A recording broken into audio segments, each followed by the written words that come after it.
Hello everyone, Nikhil this side from Coding Beam. So in this video, we will see about the introduction to the TypeScript, that what is TypeScript and why do we need it.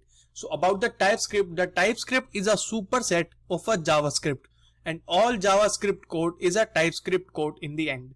And any JavaScript code can be passed to a TypeScript compiler and then we can fix some typing with that. And all of the TypeScript code is compiled to the JavaScript. And it is an object-oriented programming language with some additional features like the interfaces and type checking in the JavaScript. And it is an open source programming language which is maintained by the Microsoft. But why do we need the TypeScript if we have the JavaScript in the hand? Because it simplifies the JavaScript code and we can see what's happening statically. And it has a type system in which we can declare the type of a variable and then the type cannot be changed. And the variable or a function must store the data with that type only which we have declared.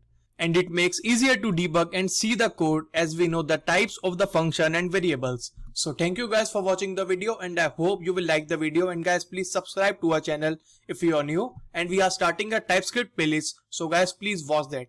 Thank you guys.